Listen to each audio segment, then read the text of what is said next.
Hey team, the purpose of this video is to walk you through the steps of how you would create a shareable link for a document inside Google Drive. I am inside of a folder right here where I want to share these resources out with specific people. So let's pretend that I want to share this PDF on my website or with a student inside Google Classroom or a parent through Remind.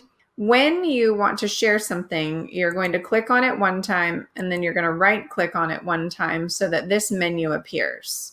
Scoot down right here to where it says share and click share one time. When you click share one time, this box will appear so that you can make some choices. Come down here to where it says advanced. Now, typically the default option inside this space is that only specific people can see it. So when you come into this space, it's going to be your job to come up here to on anyone with the link or public on the web. Either one is fine. And then click right here one time so that that choice has been made. And then my recommendation is you only want someone to view it. That's usually the default option. And then click save. And then up here in this space, hopefully it's illuminated, and then right click and then copy.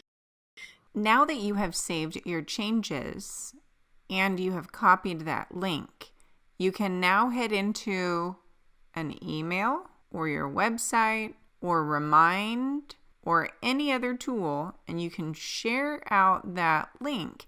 And now anyone who tries to open that link has access to the document that you just shared. Now, when you head over to your website and then you want to make adjustments to your website, since you've already made adjustments to that original PDF, whenever you come into the editing space of your website and you go behind the scenes to share content out, then the PDF that you're dropping in should have all the changes necessary. Team, thanks so much for paying attention and have a great day.